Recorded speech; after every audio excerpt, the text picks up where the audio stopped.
Get some more of that on there. Oh, that's so stinky.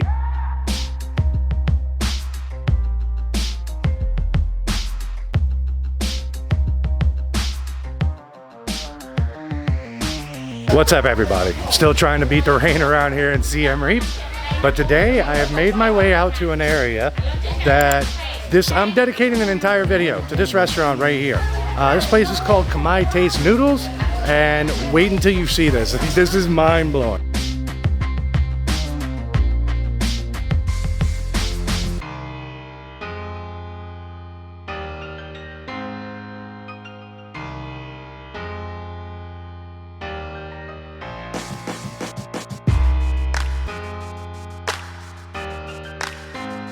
Would you look at this absolute feast that's sitting before me right now?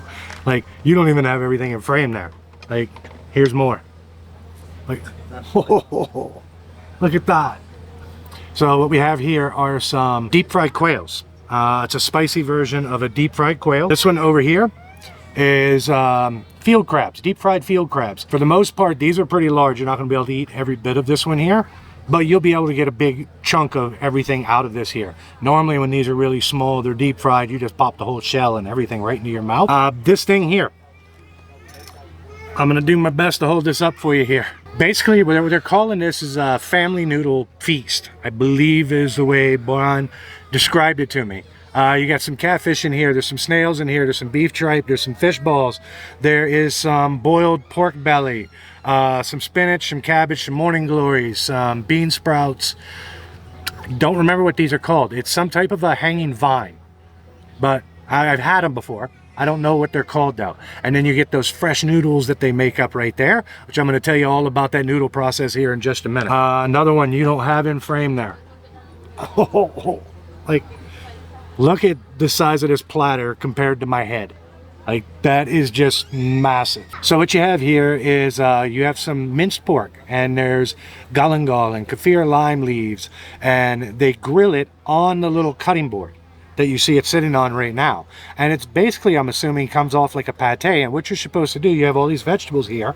You have some sour mango, there's some cabbage, there's some cucumbers, there is some baby eggplants, there's some carrots, and this here is a type of water lily, basically like a type of lotus. I don't know which, but that's what she was telling me what they are. They're a water lily. Oh, we're not done yet. See where I'm dedicating the whole video to this place?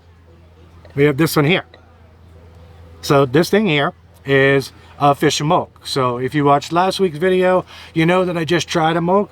Did not really seem like amok. Now I have taken a spoon to this one here, and it is much thicker of a consistency. It's not quite as watery as the other one is. There's a beautiful little oil slick on it. Within their amok that they do here, 7 main ingredients that they do. Let's see if I can remember all of them she told me here.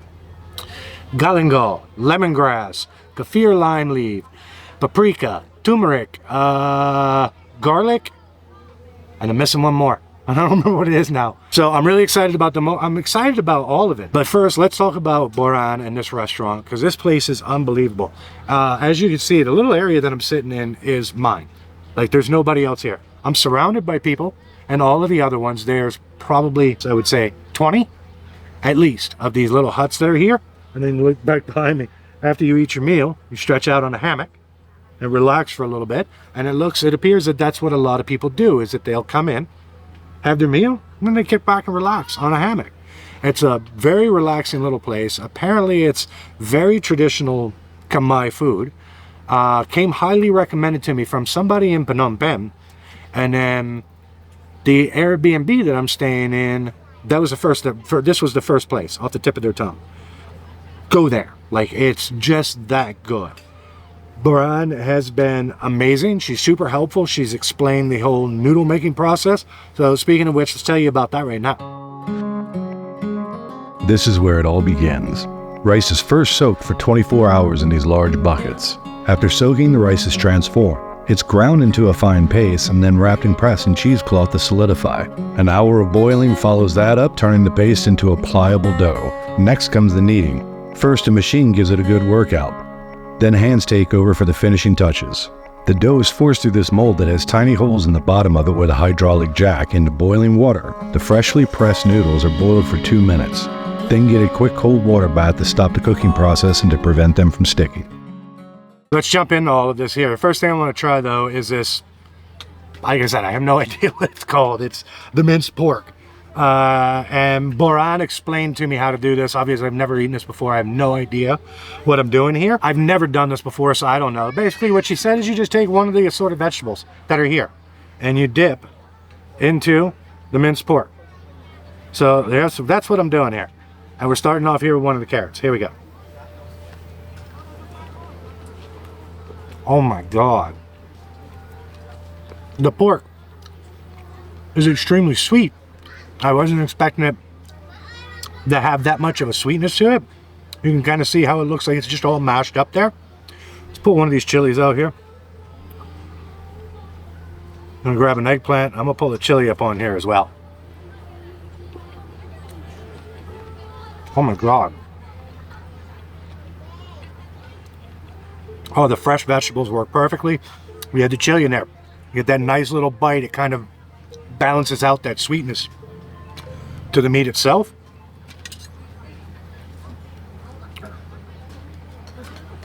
This is pretty awesome. You're getting a lot of turmeric in here. I'm assuming that turmeric in Cambodia is probably a big thing. I've seen it in a lot of dishes. Let's throw a chili on top of there as well. Oh wow, that's beautiful. That is awesome. I'm the only one here. So I'm gonna dig right into these big plates. You do have a whole setup of plates and bowls and everything else over there. Most people would come here with a group of people. It wouldn't be just one individual. But you guys know how it's going with the rain here. I don't know when I'm gonna be able to film. So whenever I get the opportunity, I'm just going out to film. Like, this pork is awesome.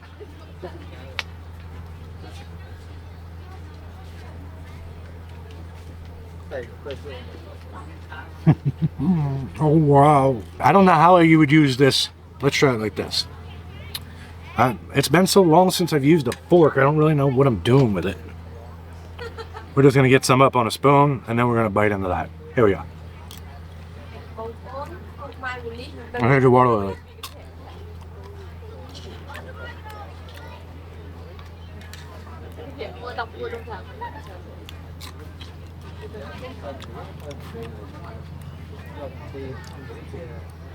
Not really a whole lot of flavor to the water lily itself. It's a nice, fresh, crispy crunch. Not a whole lot of flavor to it on its own. This is awesome. What we're gonna do is I'm gonna jump into these deep fried field crabs and these deep fried quails. Couldn't remember the name of it. It's quail. But there they are. You guys saw these a few times in Vietnam and they were fantastic. This is a spicy version of it. You've seen me eat them before, so as you know, heads not worth eating on these here. There's not a whole lot to them. Most of it is just little shards that get in your mouth. It's not like having a good sized chicken head. So what I normally try and do is just break right into the sides of the birds themselves. So I'm just gonna grab a hold of this. All right, to save you guys all the time of having to watch me try and get that apart there, this is some of the deep fried quail. I've already torn it apart. I've got my hands made a mess. Let's give it a shot. The quail has a great flavor to it. It's a little bit gamey. What really makes it with this one here is this spicy sauce that they have all over top of it. The quails have these little tiny bones in them. And it makes chewing through a lot of it very difficult. All right, let's jump into these crabs. Because these are larger, I'm wondering like what the legs and everything will be like on these. Like, I'm wondering if I'm gonna be able to eat like the whole leg on that there.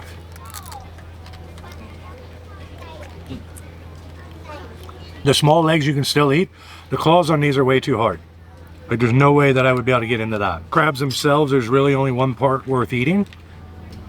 But yeah, like these here, like you can eat the whole leg on that one there. What you can't do, because it's so big, these claws.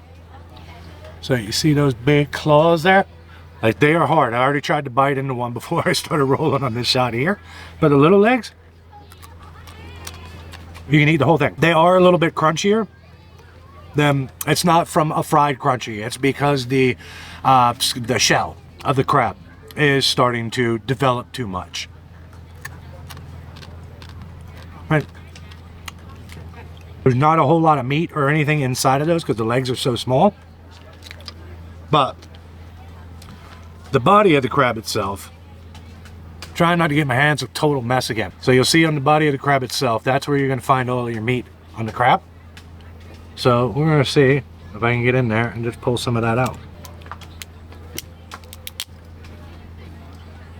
I see you saw how hard that was to break off of there. So I've gotten to the part where you can get to all the insides of the crab. That's the good part, right there. That's everything that's good about a crab is just right there.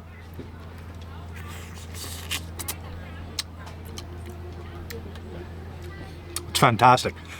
There's a little bit of heat to them. It's not overwhelmingly spicy or anything. All right, we'll just break one of the whole legs off. So you can hear the crunch. And that's how you know the crabs are a little bit too old. That's from the shell starting to develop. So next thing I'm going to try here is what I think is a proper amok. What's beautiful about it is that oil slick that's all over the top of it. So there's fish in here. There's, I don't know what other kind of vegetables are in here. There's some chilies in here, it looks like. I don't know what the green is. But I don't care about that. I don't know what kind of fish they use either.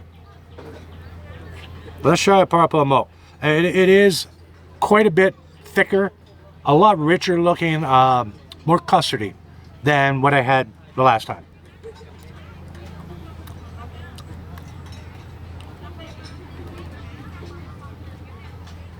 Peanut. There's a peanut flavor in this. Ooh. This tastes nothing like a Thai green curry now. Like, this is something totally different. That's fantastic.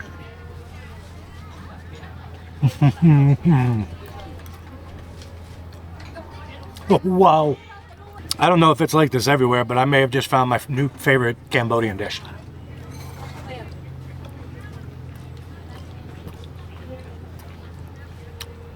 It's just packed full of so much flavor. I really wish I knew what the greens were in here.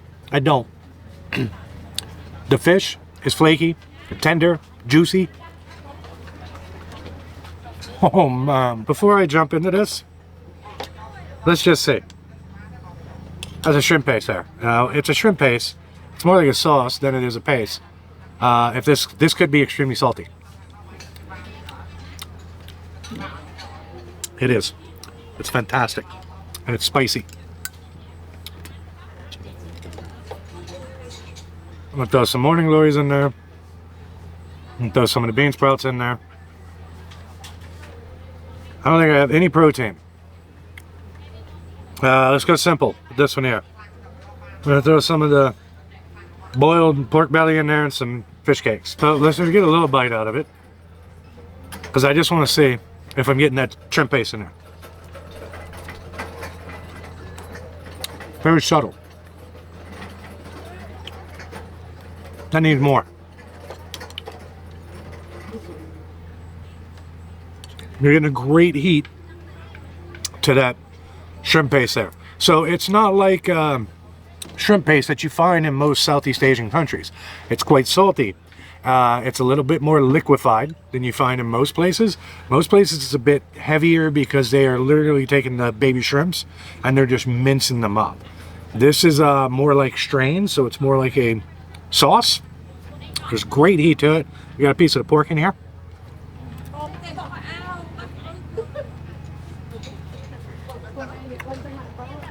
That is unbelievably delicious. You're getting the pork belly there, and because the fats on it are just boiled off, it becomes a little bit more gristly. It's kind of like chewing on pork skin. And you get the fish cake and everything in there too.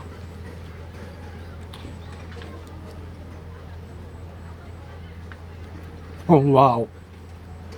Oh, that's good. Yeah, this place here, the atmosphere, the food, right? All the food is done extremely well. The atmosphere is unbelievable. Like, I've never seen anything like this. It's just hut after hut after hut after hut after hut. They're all private for each individual. Each one of them comes with 3 hammocks. They bring you out whatever you want. It's like just a great way to sit and relax. Oh, the shrimp sauce is spicy. Oh, it's tasty. I'm gonna go after some of these noodles on their own.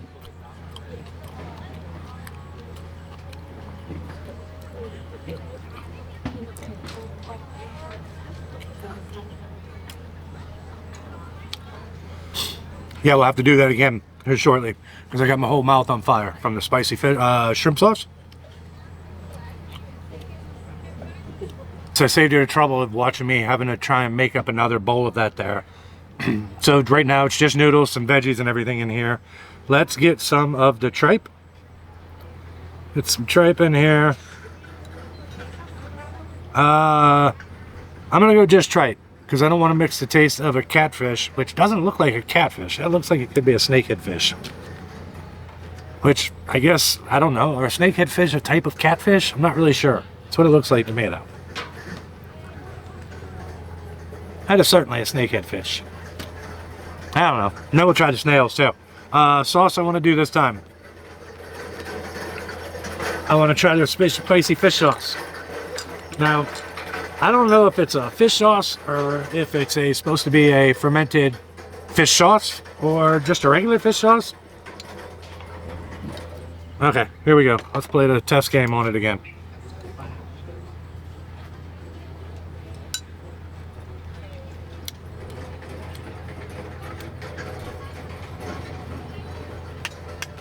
Oh.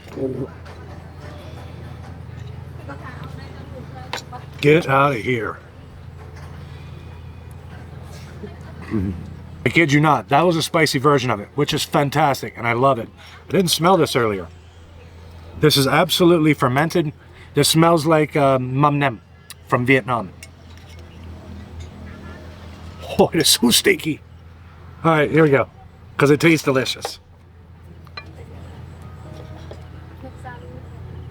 I'm gonna go with just a plain one right now. I'm not gonna spicing this up. Just gonna mix in some of the regular fermented fish sauce in there. So once again, I guess if you're foreign, it's gonna take some getting used to try something like that. Like Sador, like you. Like, would you try the mum nem? I don't know what it's called here in Cambodia. It smells exactly like it did in Vietnam. It smells god awful, but it's super tasty.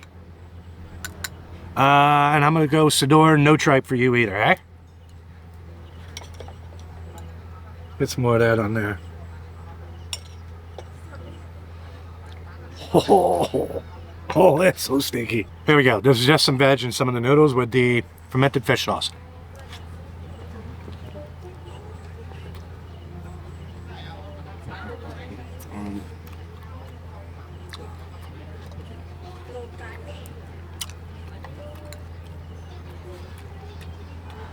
It's got a much stronger flavor than Vietnamese does. There's a pungent, the odor is the same. Maybe a little bit less odorous than it is in Vietnam, but the flavor is more abundantly clear here. It's a strange thing, like how that goes from smelling that bad to this tasting like a little piece of heaven.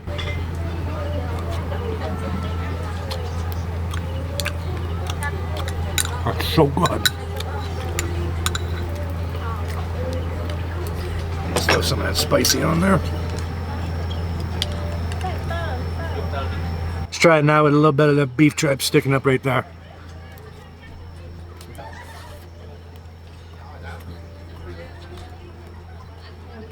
The worst thing about tripe, I think, for most people is just the texture of it. The texture of tripe is a little bit weird. Flavor of it is fantastic. It's got, like, for lack of a better way of saying it, it's like little furry bits on it. It's weird. It's an internal part. But, right, you see there? It's got little hairs on it. That's a little bit weird. the first time you have it, when that hits your mouth. But that's the worst of it right there. It's just that the texture, I can see that it freaks people out. There we go, we got a big piece of tripe in there.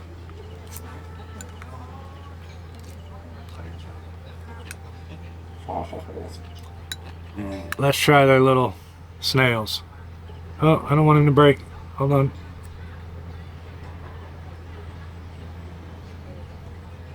There we go. Got the whole thing out.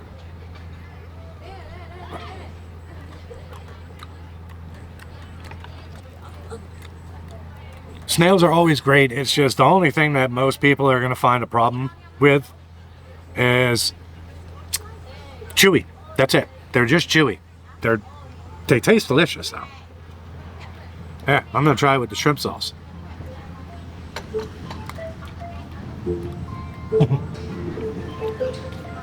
Snails are fantastic. Yeah, I really can't say enough good things about all the food.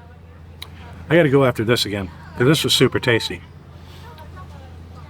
This is that minced pork. That's flavor, just hit me. Fermented fish. Oh, God. That's wrapping up this video right here. This place is unbelievably delicious. And the food's phenomenal, out of this world good. So you guys are aware there, everything back there cost me 150,000 real. Price down below right there in US dollars for you. That's it for this video right here. You guys be sure to tune in next week, see what else I get up to.